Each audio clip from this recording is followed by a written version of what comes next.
Hi guys, நான் உங்கள் சரண். இப்போ வந்து நம்ம வந்து இது பண்ணிக்கலாம் வாங்க காய்ஸ். என்ன நியூடில்ஸ் பண்ணிக்கலாம். முன்னாவே பேன் வச்சுக்கின்னு அதை ஃபுல்லாக ஆயில் ஊற்றலாம். சூடு சொன்னா ஆனியன்ஸ், 1/2 டேபிள் ஸ்பூன் ஆனியன்ஸ், ஒரு 1/2 காய் ஆனியன்ஸு, 2 பச்சைமிர்ச்சி நல்லா போட்டு ஃப்ரை பண்ணிக்கலாம்.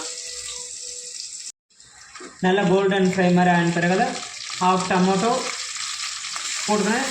ஒரு 2 மினிட்ஸ் ஃப்ரை பண்ணிக்கலாம்.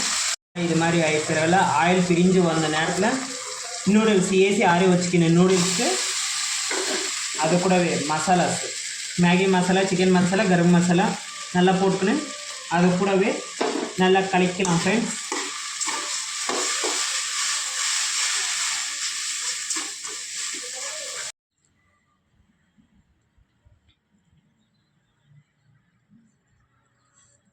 செம்மையாக சூப்பராக இருக்குது ஃப்ரெண்ட்ஸ். நீங்கள் கூட செஞ்சு சாப்பிடுங்க. அப்படியே ஃபாலோ பண்ணுங்கள், சப்ஸ்கிரைப் பண்ணிக்கோங்க. யூடியூப்பில் பயோ லிங்க் இருக்குது, நீங்களும் பண்ணி சாப்பிடுங்க.